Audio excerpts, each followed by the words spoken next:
Assalamualaikum warahmatullahi wabarakatuh.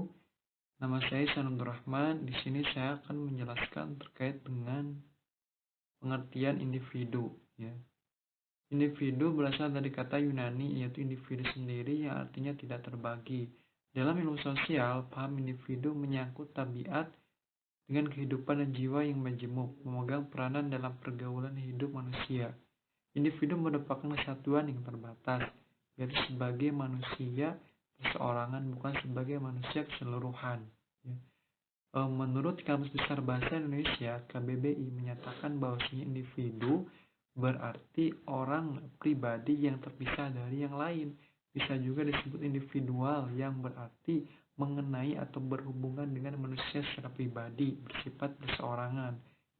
Sedangkan menurut Zakia Darajat yang menyatakan bahwasanya individu adalah manusia perseorangan yang memiliki pribadi atau jiwa sendiri, di mana dengan kekhususan jiwa tersebut menyebabkan individu yang satu berbeda dengan individu yang lain. Nah, dalam perspektif psikologi Islam, untuk menyebut pengertian yang sama dengan individu, digunakanlah istilah nafs, bentuk jamaknya nufus, yang sering diartikan sebagai pribadi atau diri, totalitas manusia, apa yang terdapat dalam diri manusia yang menghasilkan tingkah laku. Sehingga dari pengertian yang kemudian disebutkan tadi, bahwasanya manusia sebagai makhluk individual berarti manusia itu merupakan keseluruhan atau totalitas yang tidak dapat dibagi. Menurut pengertian ini, maka manusia tidak dapat dipisahkan dari jiwa dan raganya, rohani dan jasmaninya. Nah, kemudian selanjutnya peserta didik sebagai makhluk individual. Dilihat dari sudut pandang psikologis, peserta didik dapat diartikan sebagai suatu organisme yang sedang tumbuh dan berkembang, yang memiliki berbagai potensi manusiawi seperti bakat, minat, kebutuhan sosial, emosional, personal, dan kemampuan jasmania. Potensi-potensi tersebut perlu dikembangkan melalui proses pendidikan dan pengajaran, sehingga dapat tumbuh dan berkembang secara utuh menjadi manusia dewasa atau matang. Sebagai organisme yang sedang tumbuh dan berkembang, peserta didik dipandang sebagai individu yang berbeda antara satu dengan yang lainnya. Semua ini disadari dan dilakukan manusia secara khas sesuai dengan corak kepribadian dan kemampuannya masing-masing individu. Oleh karena itu, proses perkembangan dan pengalaman masing-masing individu tidak sama, maka pribadi yang terbentuk dalam proses tersebut juga berbeda antara individu yang satu dengan individu yang lainnya. Nah, jadi di samping terdapat kesamaan dalam pola-pola umum perkembangan setiap individu, terdapat variasi individual dalam perkembangan yang bisa terjadi pada setiap saat. Hal ini adalah karena perkembangan itu sendiri merupakan suatu proses perubahan yang kompleks, melibatkan berbagai unsur yang saling berpengaruh satu sama lain. Kemudian selanjutnya perbedaan pada perkembangan fisik. Pada dasarnya, setiap individu memiliki ciri-ciri dan karakteristik yang berbeda. Perbedaan-perbedaan tersebut makin sejalan dengan perkembangan individu. Nah, adapun perbedaan-perbedaan yang muncul pada beberapa aspek perkembangan anak. Yang pertama adalah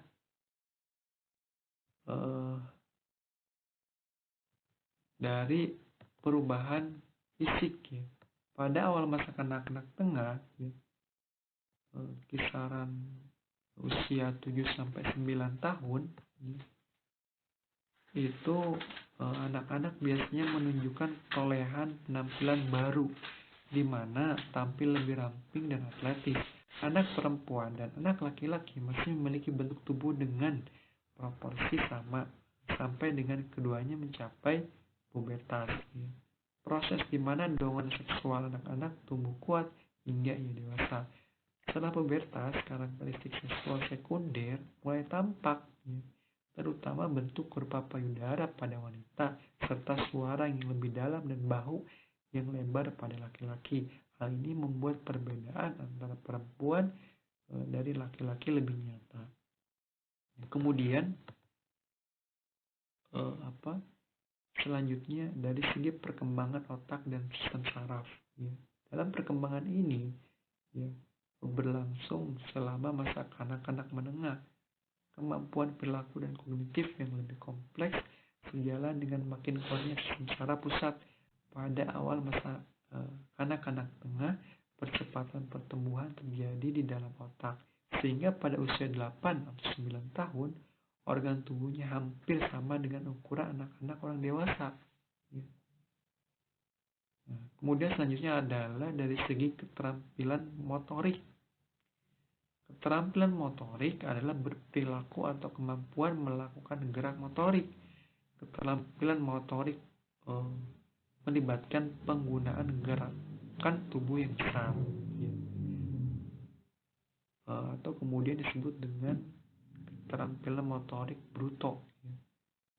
Nah, keterampilan motorik halus, soft motor skill, melibatkan penggunaan gerakan tubuh kecil. Kedua keterampilan motorik kasar dan halus terus mengalami penyempurnaan pada masa kecil menengah.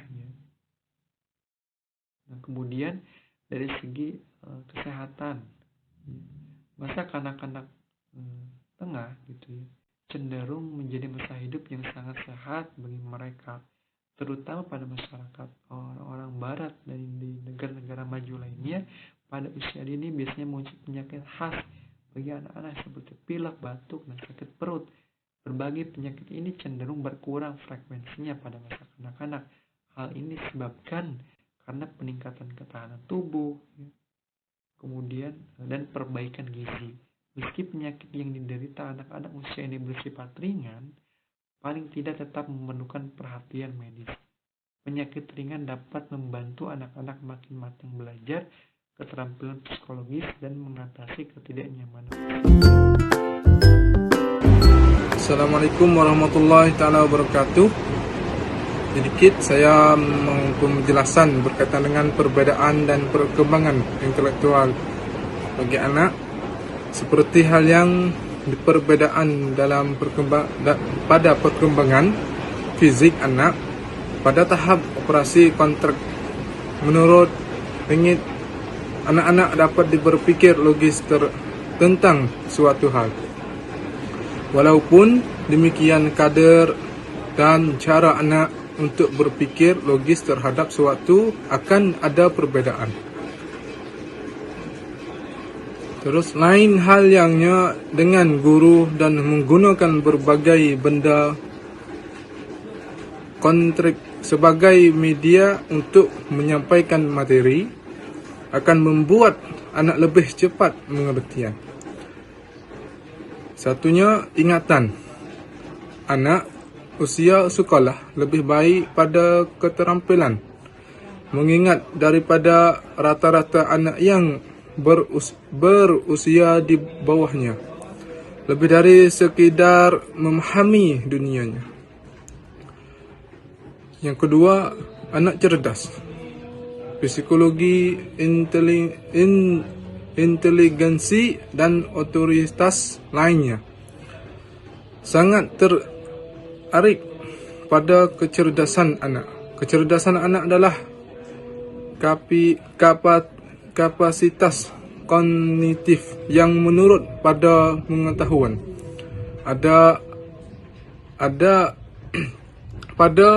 adaptasi dan kemampuan seseorang untuk berpikir dan bertindak secara sengaja. Terus saya membahas tentang perbedaan pada perkembangan moral.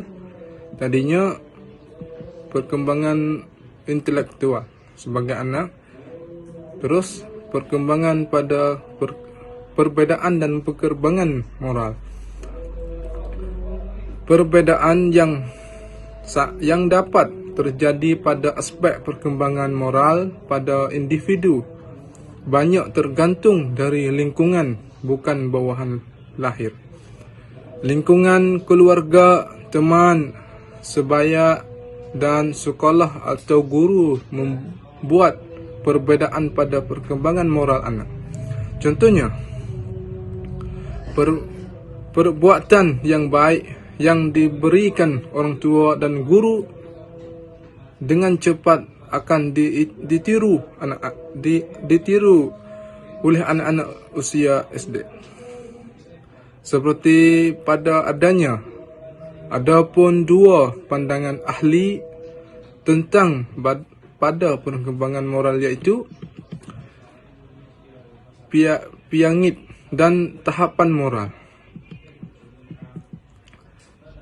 Menurut piramid, konsepsi anak mengenai moralitas perkembangan pada dua tahap utama yang sejajar dengan tahap-tahap para operasional.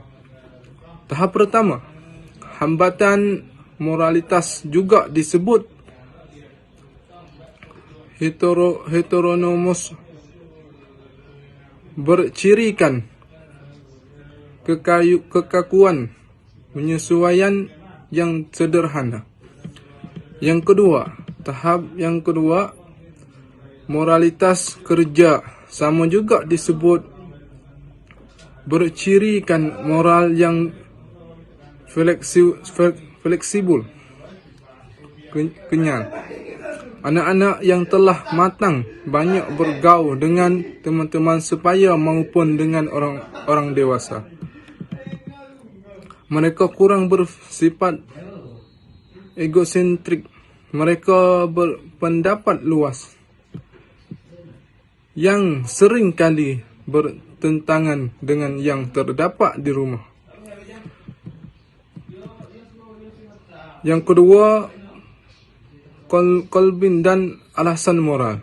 Dari penelitian yang dilakukan, berkesimpulan bahawa ada korelasi antara tingkat alasan moral dengan tingkat kognitif. Menurut keyakinan Kolbin, di belakang jawaban tersebut, orang sampai pada penyesuaian moral secara bebas daripada standar internalisasi dari orang tua.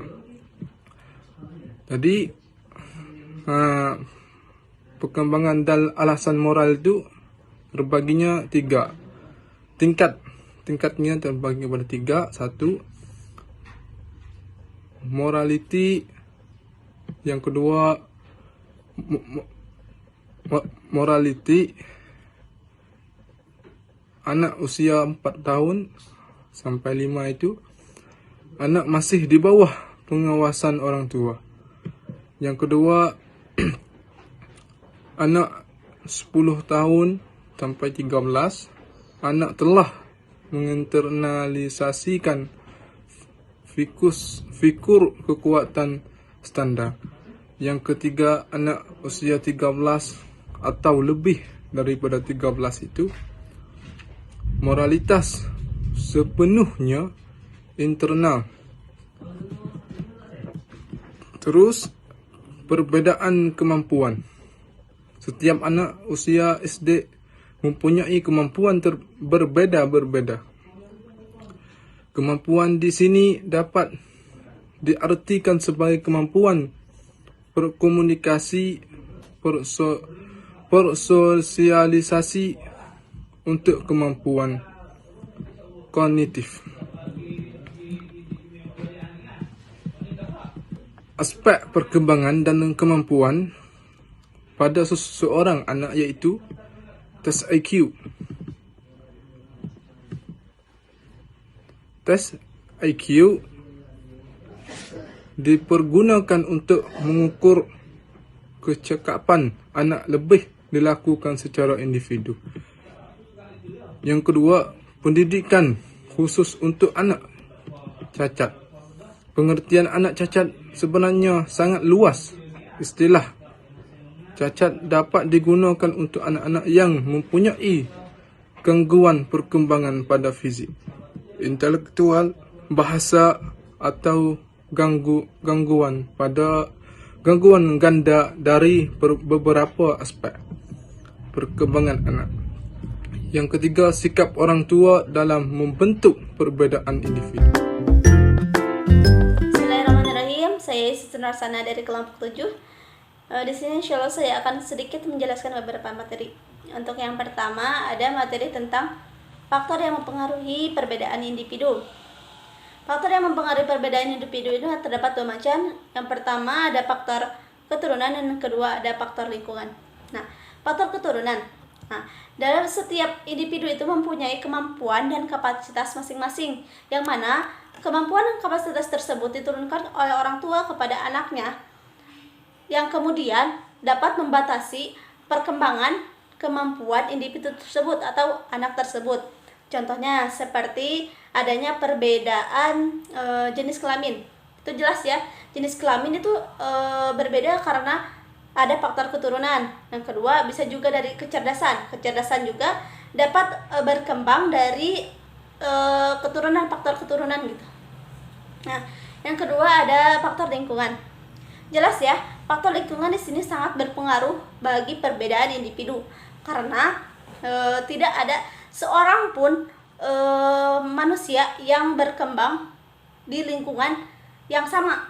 Seperti gini, ada yang lahir di keluarga yang sopan, santun, maka kemungkinan besar si anak tersebut akan memiliki sikap yang sopan dan santun. Nah, apabila ada seorang anak yang hidup di lingkungan keluarga yang amburadul ya, yang kurang sopan gitu, jahat dan lain sebagainya, maka kemungkinan besar pula individu atau anak tersebut akan memiliki sifat dan sikap yang sama seperti keluarganya. Untuk selanjutnya ada macam-macam perbedaan individu.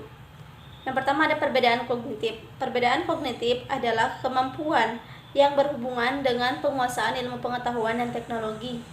Yang kedua ada perbedaan kecakapan berbahasa.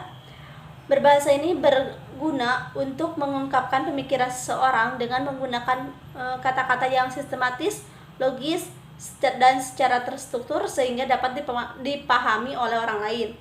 Selanjutnya ada perbedaan kecakapan motorik.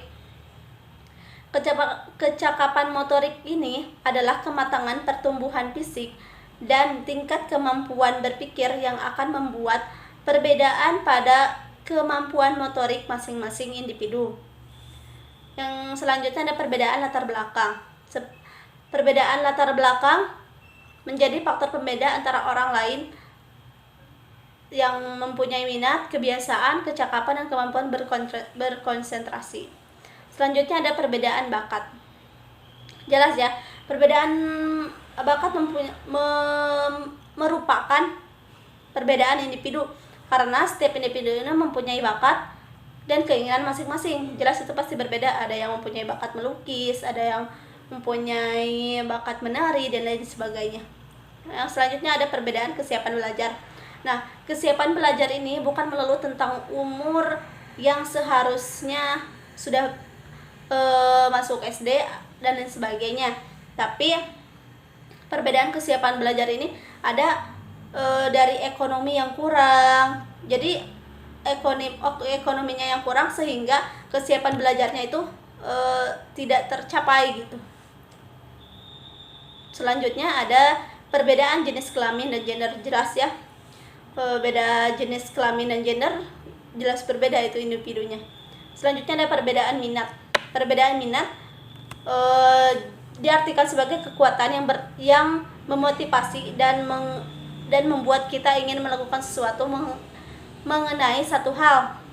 Seperti kita berminat untuk menjadi guru atau menjadi aktivis dan lain sebagainya. Selanjutnya ada perbedaan tingkah laku, terus perbedaan nilai, dan ada juga perbedaan konsep diri. Jadi setiap orang itu mempunyai konsep untuk pribadinya masing-masing. Jelas itu merupakan perbedaan dari masing-masing individu. Mungkin itu tentang macam-macam perbedaan individu. Selanjutnya ada karakteristik individu dan implikasinya terhadap pendidikan. Yang pertama, karakteristik individu peserta didik. 1. Karakteristik yang berkenaan dengan kemampuan awal seperti kemampuan berpikir, kemampuan intelektual, dan kemampuan yang berkaitan dengan aspek psikomotorik. Yang selanjutnya ada karakteristik yang berhubungan dengan latar belakang sosial, kultural, dan lain sebagainya. Untuk yang terakhir ada karakteristik yang berkenaan dengan perbedaan-perbedaan kepribadian seperti perbedaan sifat, sikap, minat, bakat, dan lain sebagainya. Yang kedua ada implikasi karakteristik individu terhadap pendidikan. Yang pertama, informasi mengenai karakteristik individu peserta didik akan sangat berguna dalam memilih dan menentukan pola-pola pengajaran yang lebih baik atau lebih tepat. Selanjutnya, guru dapat merekonstruksi dan mengorganisasi pelajaran sedemikian rupa. Juga guru dapat memberikan manfaat dan motivasi kepada siswanya. Untuk pembahasan terakhir ada jenis-jenis kebutuhan anak usia SD. Pertama, teori kebutuhan. Istilah kebutuhan atau dorongan pada kehidupan sehari-hari sering digunakan secara bergantian. Namun, demikian secara konsep atau perbedaan di antaranya, kebutuhan lebih mengacu pada keadaan di mana seseorang terdorong melakukan sesuatu karena adanya kekurangan pada jaringan-jaringan di dalam dirinya. Nah, itu yang dimaksud dengan kebutuhan. Mungkin sekian dari saya. Terima kasih. Wassalamualaikum warahmatullahi wabarakatuh. Baik, bismillahirrahmanirrahim. Selanjutnya saya Hamdan Abdul Ghaffar akan melanjutkan pembahasan mengenai jenis-jenis kebutuhan pada anak usia sekolah dasar. Pembahasan pertama dari saya yaitu mengenai kebutuhan dasar manusia. Dalam teori hierarki kebutuhan yang dikemukakan oleh Maslow, ada 5 tingkatan kebutuhan dasar yang harus didapatkan oleh setiap manusia. Dan kelima tingkatan tersebut sifatnya itu berjenjang. Artinya kita ketika ingin mendapatkan setiap kebutuhan tersebut harus mulai dari kebutuhan yang paling rendah sebelum kita menginginkan kebutuhan yang paling tinggi. Dan kelima tingkatan tersebut dalam istilah yang dikemukakan oleh Maslow, yang pertama itu ada self-actualization, yang kedua ada esteem need, dan yang ketiga ada social need, yang keempat ada safety and security need, dan yang terakhir ada psychological need. Kebutuhan yang pertama adalah psychological need, artinya kebutuhan secara fisik. Kebutuhan yang paling mendesak dan juga menjadi prioritas utama dalam pemenuhannya karena kebutuhan ini berkaitan langsung dengan kondisi fisik dan juga kebutuhan hidup seseorang. Misalnya kebutuhan untuk makan, minum, kemudian kebutuhan dalam hal beristirahat, tempat tinggal, dan juga kebutuhan pokoknya kebutuhan yang menyangkut dengan fisik individu tersebut. Kemudian kebutuhan yang kedua adalah safety and security need. Kebutuhan ini mendorong individu untuk memperoleh ketentraman, kepastian, dan juga keteraturan dalam hidup di lingkungannya. Jaminan keamanan, terlindung dari bahaya, dan juga terlindung dari berbagai macam penyakit ataupun terlindung dari berbagai macam kejadian yang merusak fisik individu tersebut. Kebutuhan yang ketiga adalah kebutuhan social need atau kebutuhan akan rasa sosial yang tinggi, atau bisa juga dikatakan kebutuhan akan rasa kasih sayang dan juga saling memiliki. Nah, untuk kebutuhan ini setiap individu itu akan harus memiliki sikap ataupun rasa saling memiliki dan juga dimiliki, rasa saling mencintai dan juga dicintai. Kemudian selain itu kebutuhan akan rasa diakui ataupun diikutsertakan sebagai anggota kelompok juga harus setiap individu miliki. Selain itu merasa dirinya penting, rasa atas kesetiakawanan dan juga kerjasama juga patut ditimbulkan atau ditumbuh kembangkan dalam kebutuhan yang ketiga ini. Kebutuhan yang selanjutnya, kebutuhan yang keempat adalah esteem need atau kebutuhan akan rasa harga diri. Kebutuhan individu untuk merasa berharga dalam hidupnya. Kebutuhan ini terbagi setidaknya ada 2 pembahasan. Yang pertama ada kebutuhan akan self-respect atau penghargaan atas dirinya sendiri. Merasa percaya diri, hasrat untuk memperoleh kompetensi, dan juga kemandirian. Yang kedua ada esteem atau penghargaan atas pencapaiannya yang didapatkan dari orang lain. berupa pengakuan ataupun penerimaan, perhatian, ataupun kedudukan dan status dari orang lain. Kemudian kebutuhan yang terakhir, kebutuhan yang paling tinggi adalah self-actualization. Artinya kebutuhan untuk memenuhi dorongan hakikat manusia untuk menjadi orang yang sesuai dengan keinginan dan juga potensi yang ia miliki. Nah, kecenderungan ini bertujuan ataupun berujung menjadi apa saja yang ia mampu kita raih. Motif yang mendorong kita untuk mencapai potensi secara penuh dan mengekspresikan kemampuan kita yang unik. Selanjutnya, untuk memenuhi kelima jenis kebutuhan yang telah dijelaskan tadi, menurut Maslow ada dua motivasi yang dapat mendorong terpenuhinya kelima jenis kebutuhan tadi. Pertama, motivasi berdasarkan motif kekurangan, dan yang kedua ada motivasi berdasarkan motif pertumbuhan. Motivasi berdasarkan motif kekurangan itu mencakup untuk mendapatkan kebutuhan fisiologis dan juga rasa aman pada setiap individu. Adapun ciri-ciri dari keadaan yang mendorong munculnya motif kekurangan ini, diantaranya tidak terpenuhinya kebutuhan ini dapat menyebabkan individu itu menjadi sakit. Kemudian jika terpenuhinya kebutuhan ini dapat menyebabkan individu tersebut menjadi sehat dan juga akan meningkatkan rasa aman terhadap fisik individu tersebut. Kemudian kemampuan dalam mengendalikan pemenuhan kebutuhan ini juga akan menyembuhkan berbagai macam penyakit yang ia derita dan juga akan terhindar dari bermacam gangguan. Kemudian motif-motif kekurangan ini tidak begitu dominan pada orang yang sehat. Kemudian motif yang kedua adalah motivasi pertumbuhan. Artinya motif yang ini akan muncul apabila motif kekurangan itu telah terpenuhi dan juga ini akan mendorong individu untuk mengungkapkan potensi-potensi yang ia miliki. Adapun beberapa ciri ciri-ciri orang yang mengalami motif ini diantaranya yang pertama, menerima realitas secara utuh dan juga akurat atau melihat sesuatu dengan apa adanya. Kemudian penerimaan terhadap diri sendiri dan juga orang lain. Kemudian ada sikap spontanitas dan juga sederhana. Kemudian lebih menyukai hal-hal yang bersifat pribadi. Kemudian misalnya juga lebih memusatkan diri pada masalah-masalah yang subjektif. Selanjutnya, kebutuhan peserta didik dan juga implikasinya dalam pendidikan.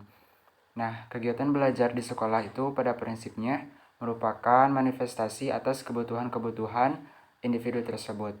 Oleh sebab itu, seorang guru perlu untuk mengenal dan juga memahami jenis dan tingkatan kebutuhan peserta didiknya, sehingga guru tersebut bisa membantu dan juga memenuhi kebutuhan-kebutuhan mereka melalui berbagai aktivitas pendidikan yang guru tersebut terapkan pada peserta didiknya. Dengan mengenal kebutuhan-kebutuhan peserta didik, guru juga dapat memberikan pelajaran setepat mungkin dan juga sesuai dengan kebutuhan yang peserta didik miliki. Sebetulnya kebutuhan-kebutuhan peserta didik itu tidak terlalu jauh berbeda dengan kebutuhan-kebutuhan manusia pada umumnya yang telah dijelaskan sebelumnya. Di antaranya ada kebutuhan jasmania yang menyangkut fisik peserta didik, dan juga ada kebutuhan rasa aman, kebutuhan kasih sayang, kebutuhan penghargaan, dan terakhir ada kebutuhan akan rasa sukses dari peserta didik. Terima kasih atas perhatian dari teman-teman semua.